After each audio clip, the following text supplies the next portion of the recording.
batuk pilek lebih dari 1 bulan, sudah dikasih obat macam-macam, belum baik juga. Halo, ketemu lagi dengan saya Dr. Rudi Hartono. Ini ada pertanyaan dari AN937, anaknya usia 7 tahun, udah batuk pilek lebih dari 1 bulan, batuk terutama malam.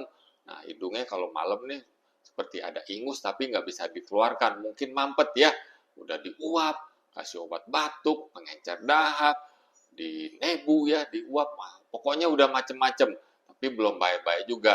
Nah, ini kenapa ya? Nah, dugaan saya ini dasarnya dia alergi ya, karena dia batuknya udah punya pola waktu. Nah, hidungnya juga sering tersumbat. Nah, ini obat yang diberikan sih udah bagus. Nah, tapi kenapa nih belum baik juga nih?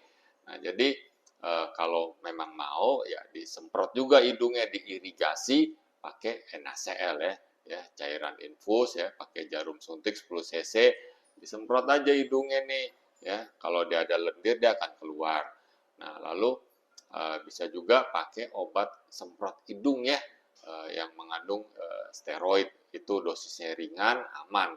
Malam aja ya, dua semprot selama 1 minggu, lalu 3 minggu berikutnya 1 semprot dan 1 semprot.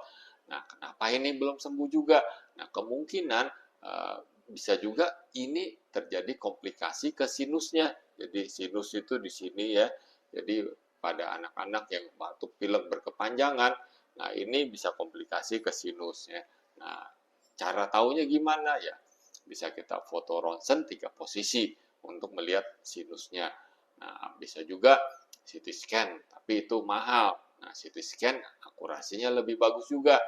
Nah, jadi saran saya tadi kan udah disemprot hidungnya, diirigasi ya pakai NaCl, obat semprot hidung yang mengandung steroid. Nah, ini bisa juga dikasih obat alergi Montelukast atau desloratadin jangka panjang, bisa 1 sampai 2 bulan. Nah, yang penting menghindari pemicunya. Misalnya apa?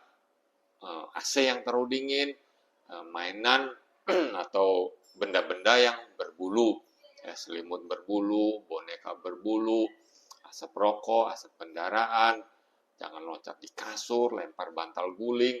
Nah, itu pada anak yang sensitif bisa memicu hidung mampet, batuk. Nah, lalu beberapa makanan ya coklat, ya kerupuk, chips, ya semacam snack-snack yang ciki begitu. Nah, itu dihindari. Nah, coba yang terbaik ya ke dokter anak, coba untuk dievaluasi. Ya, semoga dapat menjawab ya. Salam sehat.